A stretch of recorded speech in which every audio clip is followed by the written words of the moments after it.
Twongeye kubasuhuza inshuti ba Muyenzi TV show. Kambashimire kandi mbasuhuza aho muherereye hose, ahenshi hagiye hatandukanye mu nkengero z'igihugu cyacu, abo muri Amerika, Tanzania ndetse no Burundi, hirya no hino mwese mugenda mudukurikirana umunsi ku wundi.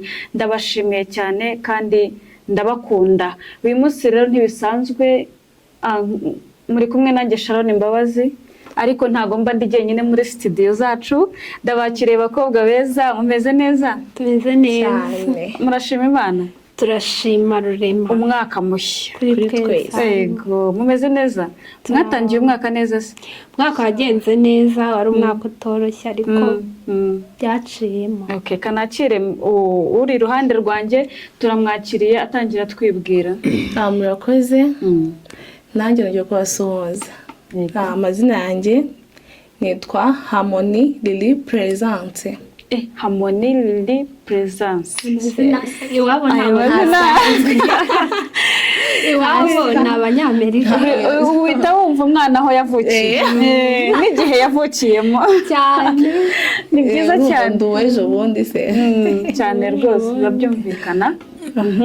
Twakomeje. Nanjye murakoze, nitwa Basenga Catherine. Umwana w'umukobwa iwacu ndumwe. Ibyo byari ngombwa. Iwacu ndumukobwa umwe. Umukobwa umwe. Ubyumva ute se cyangwa uba wiyumva ute kuba waravutse uri umukobwa umwe? Mu bahungu bangahe? Babiri. Abahungu babiri. Ariko nanjye nuko bimeze. Twese niko bimeze rwose. Sawa cyane noneho. Ubwo se mwamwiyumva mute iyo uri umukobwa umwe muri abo bahungu bose?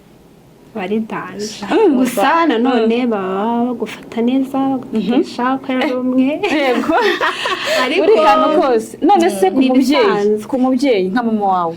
Nka mama. Ubundi mama, ababyeyi ba mama kenshi bakunda kwita ku bahungu. Hantuzi cyane. Bita ku bahungu. Ahubwo bapfa wacu.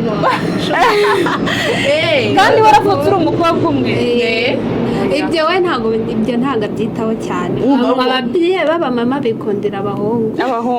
Noneho se iyo avutse ari umukobwa umwe, iyo abyara umukobwa umwe noneho si we akabaye yitaho cyane. Ahubwo papa bamukunda cyane. Papa bamukunda cyane kuko aba ari umukobwa umwe cyane. None se ababyeyi b'amama se bite byabo? Bakwiye kwisubiraho.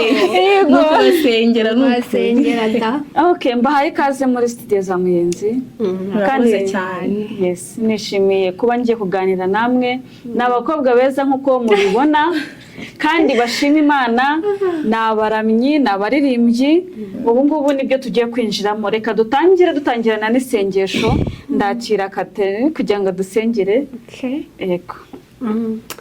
Mana, turagushimye, turaguhimbaje kubw'imbabazi zawe n'urukundo rwawe. Twongeye kuza imbere y'ubwiza bwawe, tugiye gutambutsa ijambo ryawe.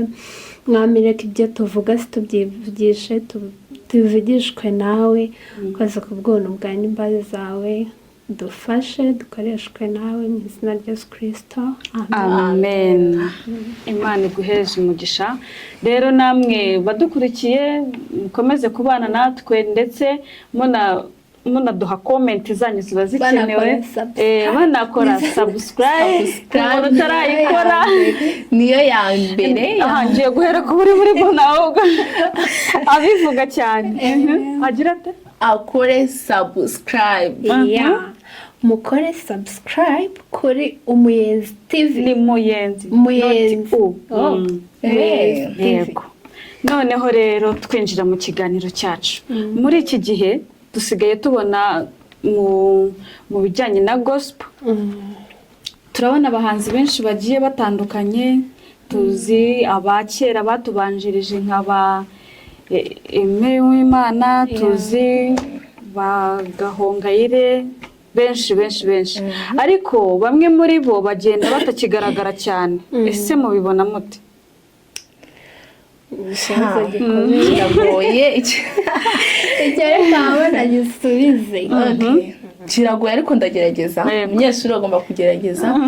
Ngiye kuntu mbibona, nyine ubundi Gospo isigaye iri ku rwego rwo hejuru. Noneho impamvu noneho batakigaragara, basigaye nyine bahariye umwanya abandi kugira abana bagenda bazamuka n'ibihangano byabo nyine tugende tubyumva. Yego nyine ubwo ni nko guha barumuna babo umwanya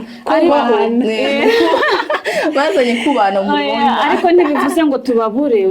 Hari indirimbo se duheruka kumva reka rwose indirimbo z'abantu bakuru zarabuze, abashinziwe kuri iyi Gospo zarabuze pe. Kandi si ukuvuga ko badahari, barahari ahubwo sinzi ikibazo bakwiye kwitekerezaho. Kuri kuko abantu bari kuzamuka cyane. Hanyuma se muri abangaba bakizamuka mubona imbaraga zihari muri abangaba bakizamuka, ese bingana n'abambere? Itandukaniro ririmo ni irihe? Urebye abambere nyine urumva ibya kera nta version ibirimo, nta creativity ibirimo, ariko ubu ngubu bwo urabona ko bakora indirimbo ikajyana amashusho bateguye akajyana n'iyo ndirimbo umwanditsi yanditse.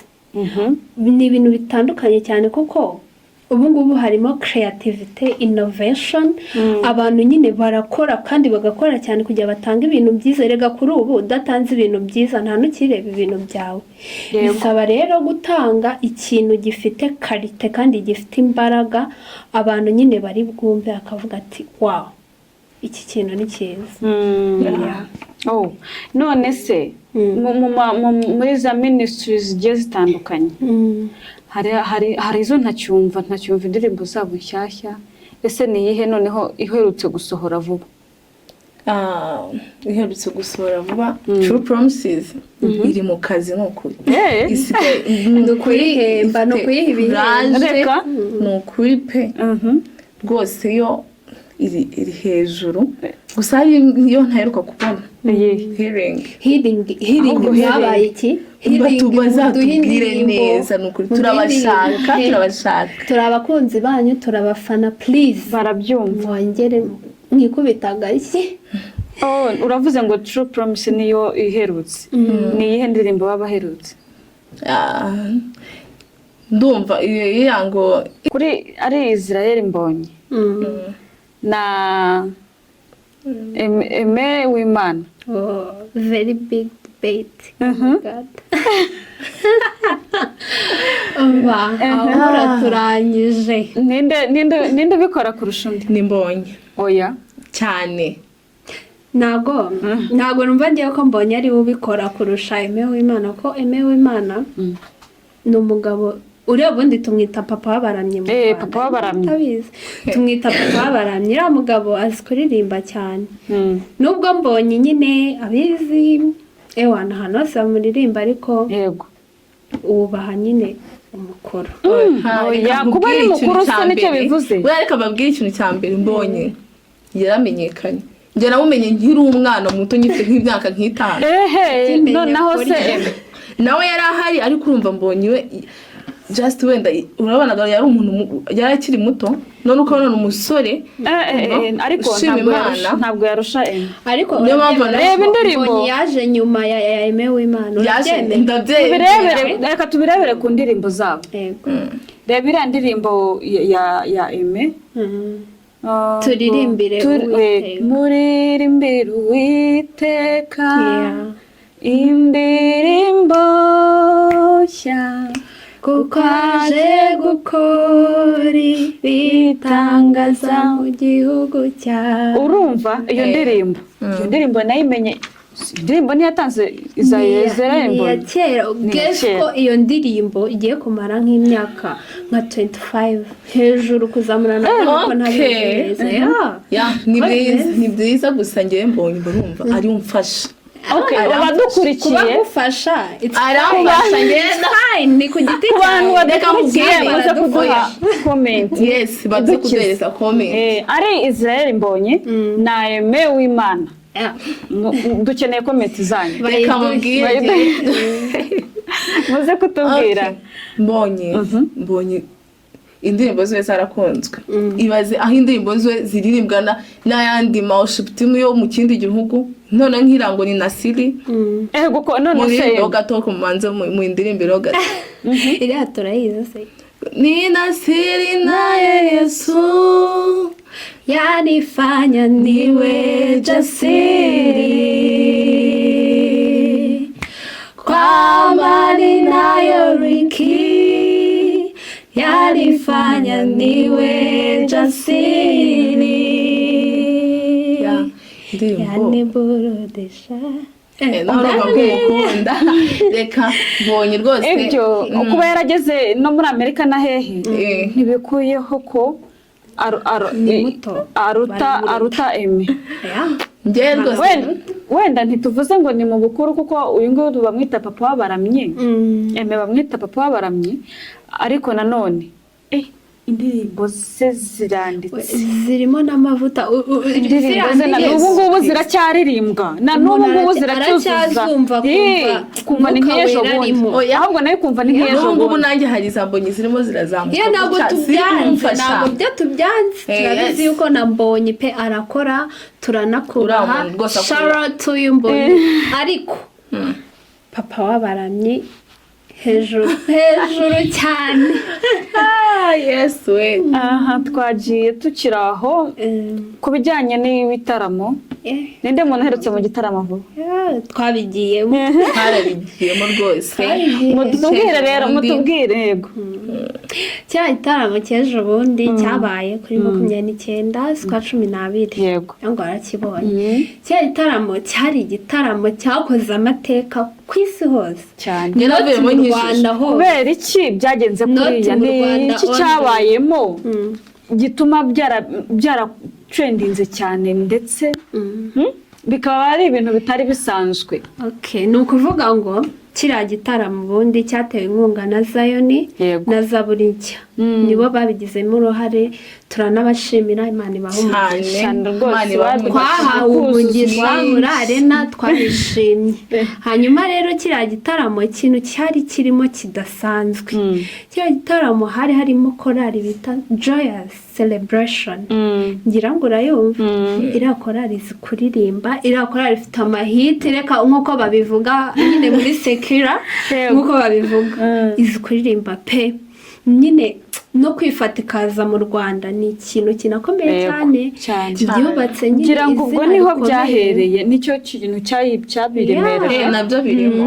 bituma icyo gitaramo gihabwa agaciro cyangwa se cyane n'uburemere era worship team izi kuririmba cyane ikindi kintu cyanshimishije nkavuga ati wow iki kintu ni cyiza iriya worship team nta muntu n'umwe uburimo nyine uzi Kinyarwanda nta munyarwanda ubamo pe ntabwo bihamya neza ariko nta munyarwanda ubamo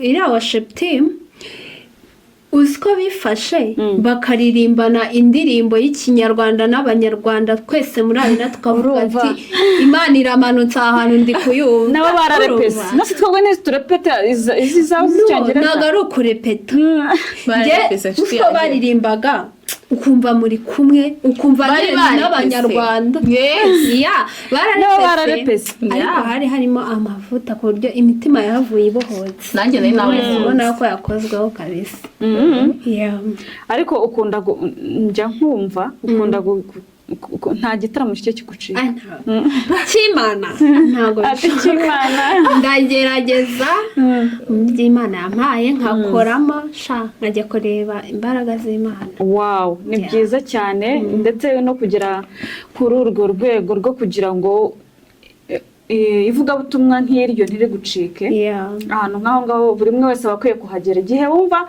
hari abakunda make bakunda iki ariko kumva igitaramo cya gospel biba bifite ba nyirabyo ariko buriya mu kuririmba urafashwa indirimbo zihindura ubuzima bwawe uririmba ukumva biruta kuba wakumvisha ijambo ry'Imana yego cyane ko hari n'abantu basenga bakumva barabohotse kurusha kuririmba bigiye bitandukanye buri muntu cyangwa ngo numvise ngo hari n'umuntu ufashirizwa mu matangazo nabo barahari yewe wenda akavuga ko amafaranga cyangwa bakavuga ko hari ibirori ku rusengero ikintu cy'itangazo ryamufasha koko byamukomeje umuntu ufashwa n'itangazo tukiri aho ngaho hariho umuntu ufashwa no kuba baririmbye indirimbo za korali bisanzwe hakabaho n'umuntu ufashwa mu kuramya worship team harimo iramya avuga ati rwose njyewe ntazindutse ngo worship team iramye mpari ninjye bahimbaze mpari ntacyo mba nakoze nta nubwo mba nasenze kubera iki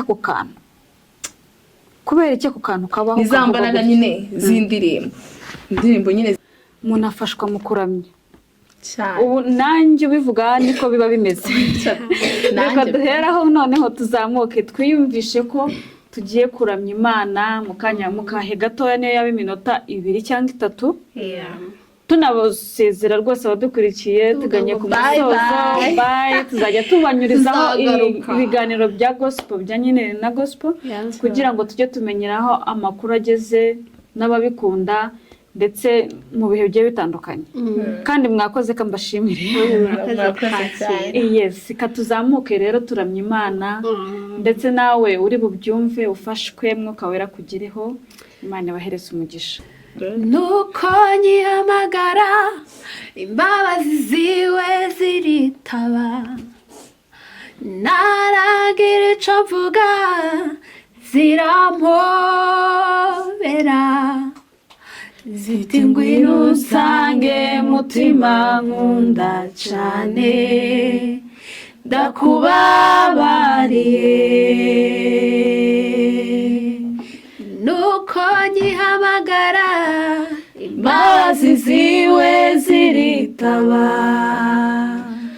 ntaragira icyo mvuga zirampobera ziti ngwino usange mutima nkunda cyane ndakubabariye amen